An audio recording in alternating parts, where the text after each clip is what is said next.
Justice League is a superhero film and is directed by Zack Snyder and stars Ben Affleck and Gal Gadot, and this movie was a complete and total mess. Before I begin, there will be spoilers throughout this review. As soon as the movie starts, I know I'm not going to have a good time with it. And if you thought I talked shit about the MCU film's overuse of CGI, Justice League uses it way more than any of those films. The CGI in this movie was so overused to the point that it almost felt like an animated film. If I was to give a rough estimation, I would say 80 to 90% of this movie was pretty much CGI. The villain of this movie, Steppenwolf, who is pretty much a crap villain by the way, is entirely CGI. Nothing looks real about this villain. In fact, instead of calling him Steppenwolf, I'm going to call him a CGI monster, because this is the best way I can describe how shit this villain looks. The weakest aspect that appears in all of Zack Snyder's films is the story. The story in this film was really, really bad. And it's a story that jumps all over the place. From the start of the film where everyone is mourning Superman, to the middle part of the film where an invasion is happening, to the ending where, oh hey, Superman's alive. Speaking of bringing back Superman, they pretty much waste his resurrection. For anyone who's ever read the comics, everyone knows that when Superman comes back from his death, he comes back in the black suit.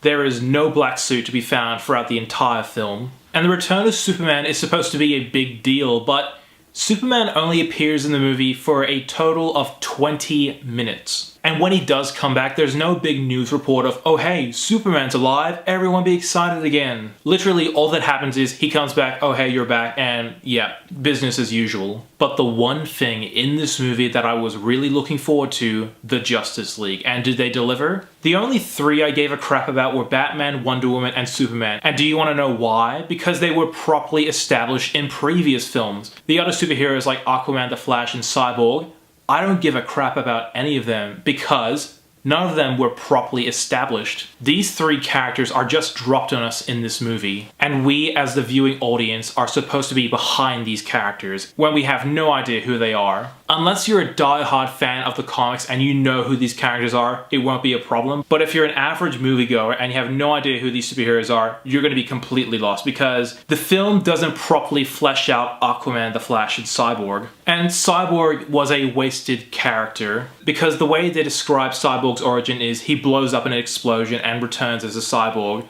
Too bad we don't get to see that. Instead, the first time we see him, he is Cyborg. We don't see him as Victor Stone before. First time we see him, he's a frickin' cyborg. We don't even know this character and you're expecting us to feel sorry for him? But if I do have to say something positive about the Justice League itself, all of the characters are performed great. And when the team actually got to fight together, it was an awesome feeling. But like I said at the start of this review, this film is a jumbled mess. For one thing, this film feels like two directors directed it. As it was well documented, Joss Whedon took over reshoots while Zack Snyder dealt with a family matter. And in the finished project, it is kinda clear who directed what. Whenever there are scenes when the characters are building their relationship and arguing, that's Joss Whedon writing that scene. But when there's a fight scene and there's slow motion and then there's symbolism throughout the film, that's pretty much Zack Snyder. So instead of this film having one clear vision throughout the runtime, the film jumps all over the place in terms of story. Another thing I have to criticize is the runtime. The runtime for this film is the shortest runtime in the entire DC universe. And of all the DC films that deserved a long runtime, Justice League was one of them. Because Justice League isn't one person, Justice League is a team. And this team consists of 6 superheroes, and you're just gonna give us a 2-hour runtime to get behind these heroes? Before I wrap up, there was one thing that really irritated me throughout this film. At some points in this film, the film focuses on this random family for no reason. And every time they kept cutting back to this family, I was expecting a big payoff, but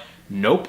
Overall, this film was a total mess that went all over the place. The story was crap, the runtime was nowhere near as long enough for us to get behind these heroes. This film has the most overuse of CGI effects. And straight up, this film I found to be forgettable. There was nothing in this film that made me say, I will remember that. This film was entirely forgettable. Going in, I was expecting this to be an epic movie, and it was nowhere near as epic. Even Batman v Superman, which ended up being a shit movie, it felt epic. But probably the saddest thing this film ever did was bring in characters and not use them properly. Amy Adams as Lois Lane and J.K. Simmons as Commissioner Gordon, wasted. Overall, would I recommend it? If you're looking for a fun time and don't care about the bad stuff, this film will be fine. But if you're looking for a truly epic superhero film, This film doesn't even come close. And honestly, this film was just a waste of time. And I'm going to give Justice League a 5 out of 10. Thank you so much for watching. If you like what you see, be sure to like my Facebook page, follow me on Twitter, and subscribe to my channel below. As always, I'm NETX5. Thank you for watching.